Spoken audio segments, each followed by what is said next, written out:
Hello again, it's Mrs. Spencer, and I'm here to read One Crazy Summer, chapter 31, and it is called So.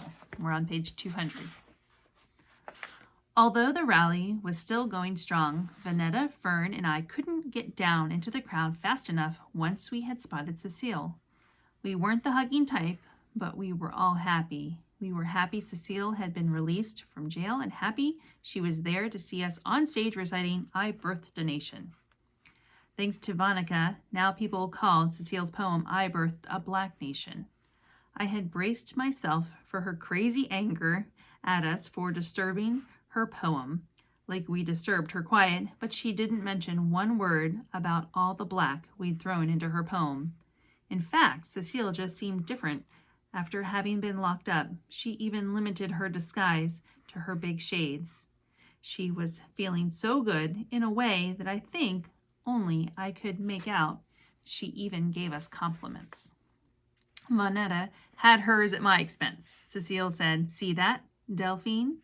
You need to speak up like Vonetta. Now that's how you recite a poem." She might as well have said Vonetta was Hollywood's Black Shirley Temple. Vonetta lived on Cecile's praise for the rest of the summer and into the next year. To Fern, Cecile said, "Who said you could write a poem?" Fern said, "I didn't write it. I said it." "Surely did," Cecile said, beating her to it, and we all laughed. What Cecile didn't say was Fern's name. Fern didn't seem to notice, but I did. I waited for Cecile to give me my share of praise. I didn't need it heaped on like my sisters did, but I knew it would be good because mine would come last. For a change, I planned to roll around in it and grin like a dummy.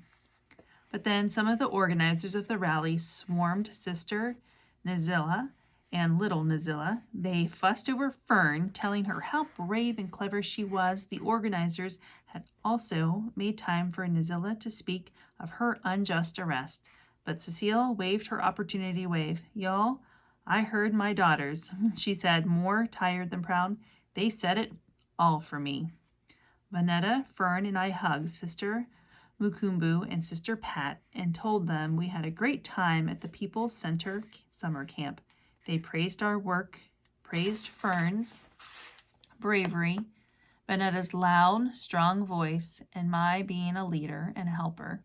They told Sister Nazilla all about us and that they wanted us back next year. The rest of the rally was all the speeches about Huey Newton and Bobby Hutton. Cecile said she wasn't staying for that. Even though she could have been the star of the day, she said, "Y'all can stay and run around with your friends. Tomorrow, you'll be on a plane to New York." Vonetta and Fern ran off with Janice and Beatrice. Eunice and I found a place to sit and share a bag of chips. I told her we'd be flying to New York the next day. She asked if we were coming back, and I said I didn't know. I suggested we become pen pals and write each other letters once a month. That sounded okay to her. Neither one of us was really a talker or a run-around player, so we just sat there. Hirohito found us sitting and jumped into a karate pose. "Did you see me?" "We saw you, Hirohito," Eunice said. "It would have been better if you broke some boards like they do on TV." She demonstrated with a karate chop to a pile of air boards. He didn't really look at her. He looked at me. "Want to ride on my go-kart?" I didn't know how to be with Hirohito while Eunice was there. I just said no and looked at my sneakers. I felt my face growing warm. My feet were too big for a 6th grade girl. "Hirohito, you let a girl on your go-kart? Your precious go-kart?" I couldn't tell if Eunice was teasing him or mad at him. "Yeah, so?" "You like Delphine." I hit her on the shoulder like she was Vonica. She didn't seem to mind. Teasing Hirohito, making me feel silly, seemed to provide Eunice with some entertainment and satisfaction. She put her hand over her mouth to gasp. "I can't believe you, Delphine. You like Hirohito? You're just as bad as Janice and your sister." This was the second time Eunice had gotten me, and both times had to do with Hirohito. I never had anyone over me like a sister or brother. I didn't know how to answer back. I didn't want to deny it in case he liked me too, but I wasn't about to be the one to say it in words. I hadn't even said it to myself yet. Eunice wouldn't let up. She was finally enjoying herself. Hirohito Woods, I can't believe you let a girl ride on your go-kart. So? I smiled without smiling like Cecile does.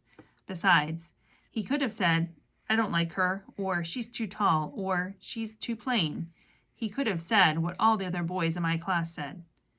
I wouldn't like her if she were the last girl on earth. Instead, Hirohito said, so? Like, okay.